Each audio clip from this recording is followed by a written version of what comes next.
Chair, thanks. Gentleman, recognize the gentleman from South Carolina, Mr. Gowdy, for 5 minutes. Thank you, Mr. Chairman. Professor Ramirez, you mentioned a couple of cases in your opening statement, and I know that time is short when you only have 5 minutes, and you were not able to address other cases. I wanted to ask you whether or not you were familiar with a few other cases.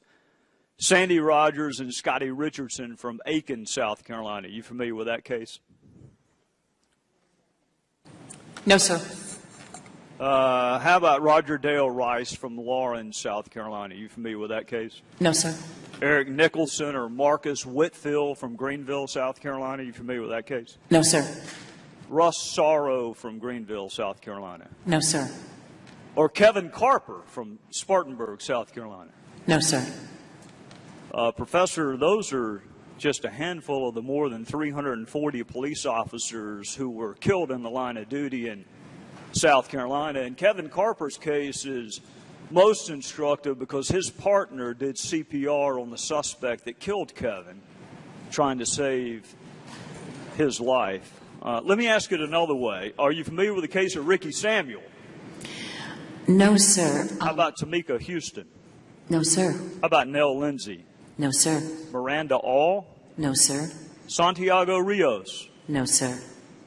Those are all folks that were the victim of intra-racial homicides in South Carolina. And I hasten to add there were not protests either with any of those police officer killings or any of the intra-racial killings. And I suspect you agree with me, Professor, that all lives matter. Whether you're killed by a police officer or your next-door neighbor, you're every bit as dead, aren't you?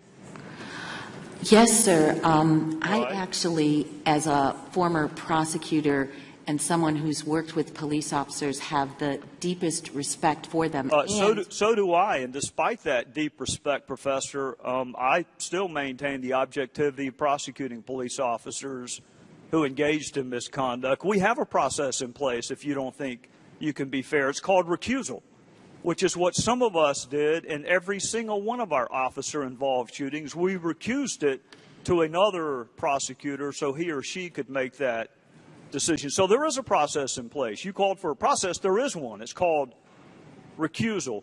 Do you know, as a former prosecutor, or can you deign what may have been the biggest impediment to our being able to successfully prosecute homicide cases, particularly homicide cases involving victims of color, in my criminal justice jurisdiction? Do you know what the biggest impediment was?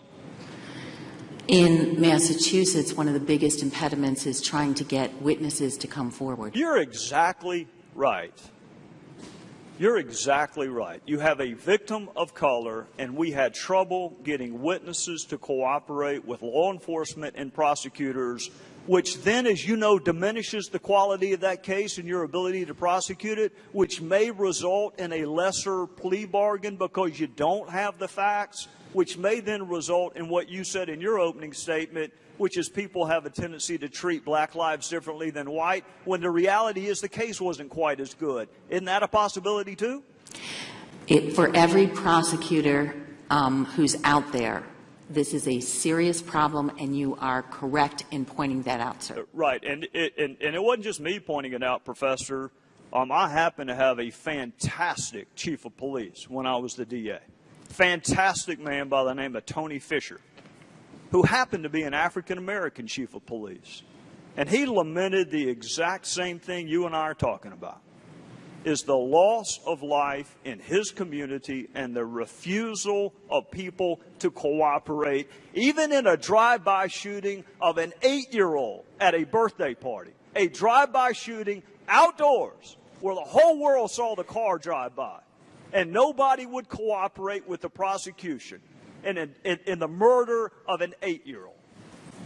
So I hope that part of this 21st century police strategies conversation that we're having includes getting people to cooperate with law enforcement so you can hold people to the exact same standard regardless of the race of the victim.